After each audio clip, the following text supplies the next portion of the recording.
ব্যবসায়ী কল্যাণ সমিতির সম্মানিত সমাজ কল্যাণ সম্পাদক ওবায়দুল হোসেন সিদ্দিককে মঞ্চে আসার জন্য অনুরোধ করছি। মঞ্চে আসার জন্য অনুরোধ করছি ব্যবসায়ী কল্যাণ সমিতির দপ্তর সম্পাদক অবনুপ কুসুম চৌধুরীকে মঞ্চে আসার জন্য অনুরোধ করছি। মঞ্চে আসার জন্য অনুরোধ করছি ব্যবসায়ী কল্যাণ সমিতির প্রচার সম্পাদক মোহাম্মদ আজিজ উদ্দিনকে মঞ্চে আসার জন্য অনুরোধ করছি। মঞ্চে আসার জন্য অনুরোধ করছি ব্যবসায়ী কল্যাণ সমিতির সদস্য রেজাউল করিম মুরাদকে মঞ্চে আসার জন্য অনুরোধ করছি। মঞ্চে আসার জন্য অনুরোধ করছি ব্যবসায়ী কল্যাণ সমিতির সম্মানিত সদস্য জনাব মোহাম্মদ রফিককে মঞ্চে আসার জন্য অনুরোধ করছি। সম্মানিত উপস্থিতি, মঞ্চে আসার জন্য অনুরোধ করছি ব্যবসায়ী কল্যাণ সমিতির সদস্য জহির উদ্দিনকে মঞ্চে আসার জন্য অনুরোধ করছি। মঞ্চে আসার জন্য অনুরোধ করছি ব্যবসায়ী কল্যাণ সমিতির সম্মানিত সদস্য জসিমউদ্দিন সরকারকে মঞ্চে আসার জন্য অনুরোধ করছি। সম্মানিত উপস্থিতি,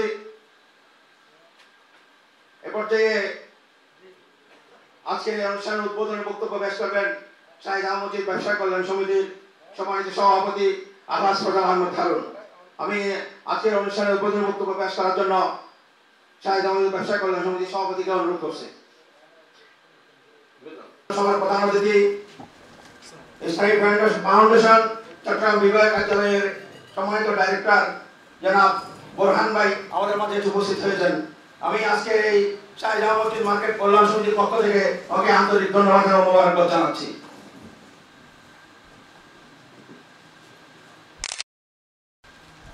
ইসলামিক ফাউন্ডেশনের সম্মানিত পরিচালককে ফুল দিয়ে বরণ করে দেওয়ার জন্য অনুরোধ করছি শাহিদ আহমদ ব্যবসায়ী কল্যাণ সমিতির সভাপতি আলহাজ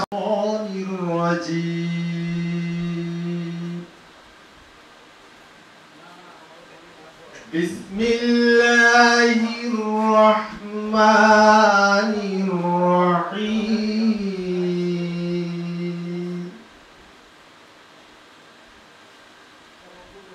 সাব্বাহা লিল্লাহি মা ফিস সামাওয়াতি ওয়া মা ফিল আরদ ওয়া হুয়াল আজিজুল হাকীম। সম্মানিত নেতৃবৃন্দদেরকে ধন্যবাদ জানাই যে কিছুদিন আগে ওনারা আমাদের অক্লান্ত পরিশ্রমের মাধ্যমে এবং ফাউন্ডেশনের সাথে সমন্বয় করে মার্কেটে পরিষ্কার পরিচ্ছন্নতা করেছেন। তার জন্য আমি সমিতির সকল নেতৃবৃন্দকে ধন্যবাদ জানাই, আমার ব্যক্তিগত পক্ষ থেকে ধন্যবাদ জানাই। এরপরে দেখলাম যে 10-15 দিন পরে আমি একটা কথাই বলতে চাই, সমিতিতে যারা রয়েছেন অত্যন্ত উপযুক্ত মানুষগুলোকে বাছাই করা হয়েছে, অত্যন্ত চৌকস ব্যক্তিদেরকে বাছাই করা হয়েছে। তবে লং টাইম ব্রিটিশ সরকারের মতো একেবারে চেপে বসে থাকার কারণে এটা আমাদের মনে যথেষ্ট দুঃখ ছিল যে আমরা কখনো গিয়ে মঞ্চে কথা বলাতে দূরের কথা, অডিয়েন্সে কথা বলাতে দূরের কথা, আমরা অফিসে এসেও আমাদের সম্মানিত আইসিটিকে পেতাম না। এবং এখানে অসংখ্য অনিয়ম রয়ে গেছে। যেহেতু ফাউন্ডেশনের পরিচালক সাহেব এখানে আছেন, আমি একটা কথা বলতে চাই, ওজুর সময় আমরা ওজুর পানি পাই না এবং আমরা বাথরুমে গিয়ে অনেক সময় অতলে বিভাগে পড়তে হয়। এই জিনিসগুলো কি সমিতি পরিচালনা করেন নাকি ফাউন্ডেশন পরিচালনা করেন? যে পক্ষ থেকে পরিচালিত হোক, এটার উপরে আসল দৃষ্টি আকর্ষণ করার জন্য আমি উদাত্ত আহ্বান জানাচ্ছি। আমার বক্তব্য, ব্যবসায়ী সমিতির মূল সমিতির মাধ্যম কাজটা হলো সবাই ইউনিটি। আমি চাই যে আমাদের মসজিদ মার্কেট যে সমিতি আছে, সমিতির মূল ইউনিটি থাকা, পরিষ্কার পরিচ্ছন্ন, সুযোগ সুবিধা সহযোগিতা, আমি এই বিষয়টি চাই।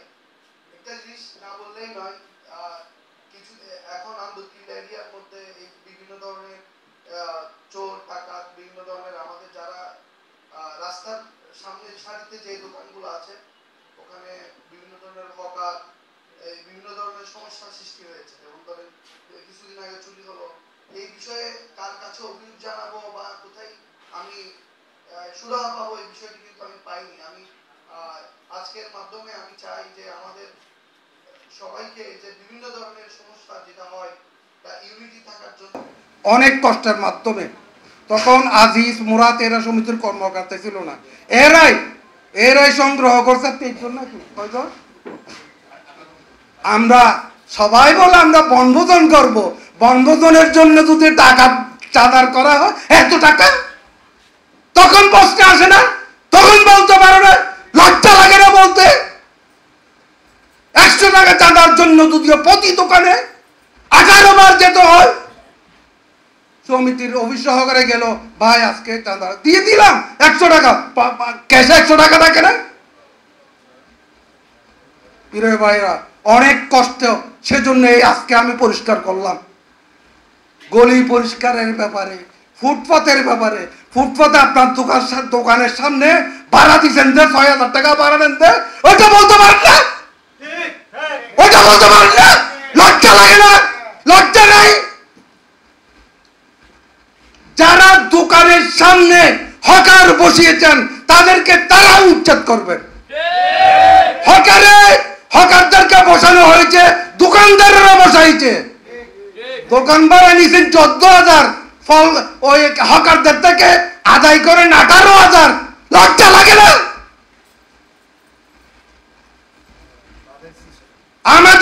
আমরা হকার উচ্ছেদ করব না।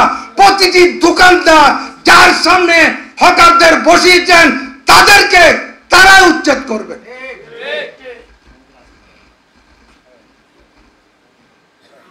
প্রিয় ভাইরা, আমাদের সামর্থ্য, আমাদের অর্থ, আমাদের সংগঠনের আমাদের ক্ষমতা নাই। এই বাথরুমের কাজটা করিয়েছি 7,56,000 টাকা খরচ হয়েছে। আপনি বুকে হাত দিয়ে বলেন তো ব্যবসায়ী ভাই কয় টাকা দিয়েছে? 3,89,000 টাকা মার্কেটের মাইকিং এ কি বলে যে সাউন্ড সিস্টেম করেছি। বলেন তো বুকে হাত দিয়ে কয় টাকা দিয়েছেন? যাওয়ার সময় 50 টাকা দেন। লজ্জা করা উচিত, লজ্জা থাকা উচিত।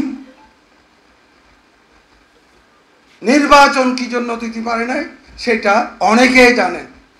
একটা ব্যানার নিয়ে বসে একটা প্রোগ্রাম করছে জামাত শিবির বলে, অনেকজন 17 জনের লিস্ট দিয়েছে।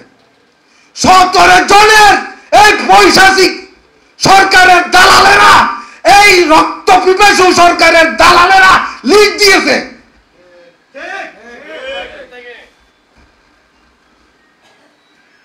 টানায় যাবেন, কেমনে যাবেন? আপনার সাথে টানায় গেল, ও তো জামাত করে, ও তো শিবির করে, বলেন নাই? বুকে হাত দিয়ে বলেন,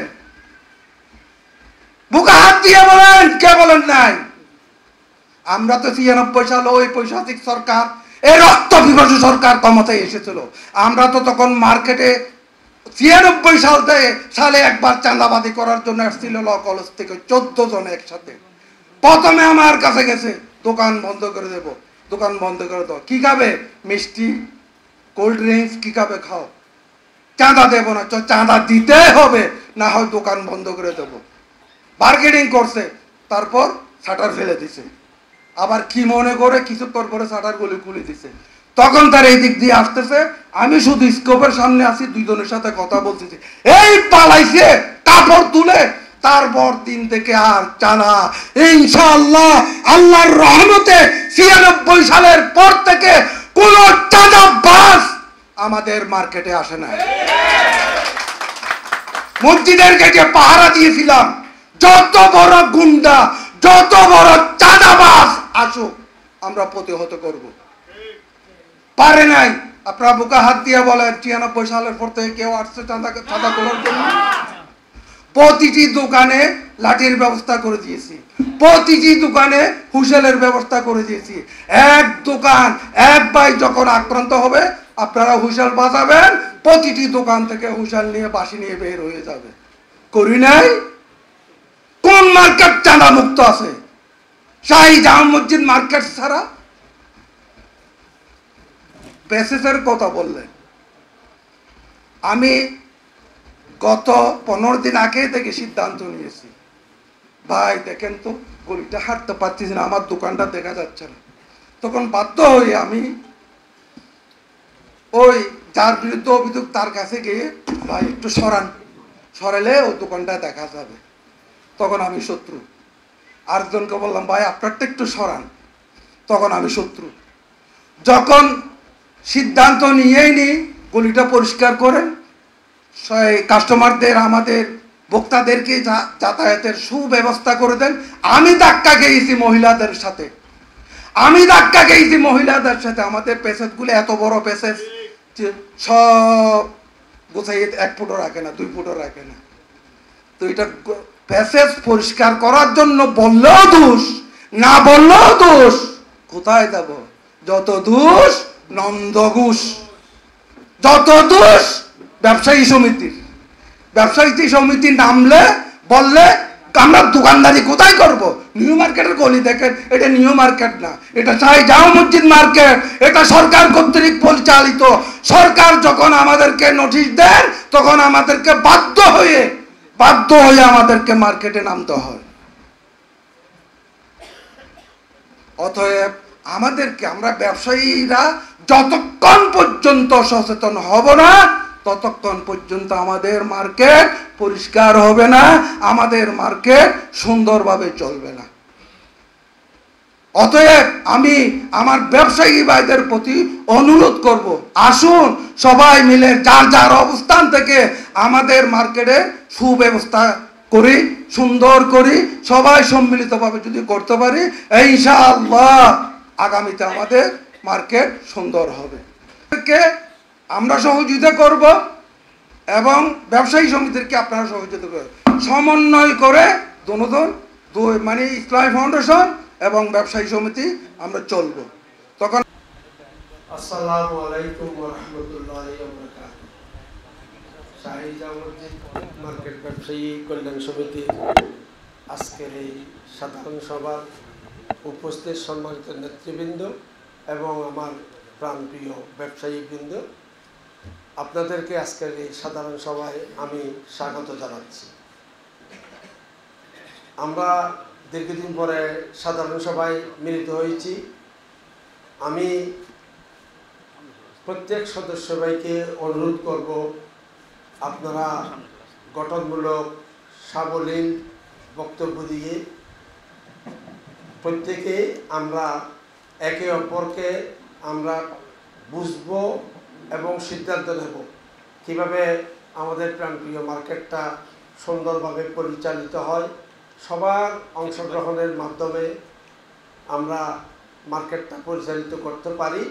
এই ব্যাপারে সবার পরামর্শ এবং সহযোগিতা এর সাথে সাথে সুন্দরভাবে যাতে সুচারুভাবে আজকের সাধারণ সভাটা আমরা শেষ করতে পারি, এই ব্যাপারে সবার সহযোগিতা কামনা করে আমার স্বাগত বক্তব্য শেষ করছি। আসসালামু আলাইকুম ওয়া রাহমাতুল্লাহ।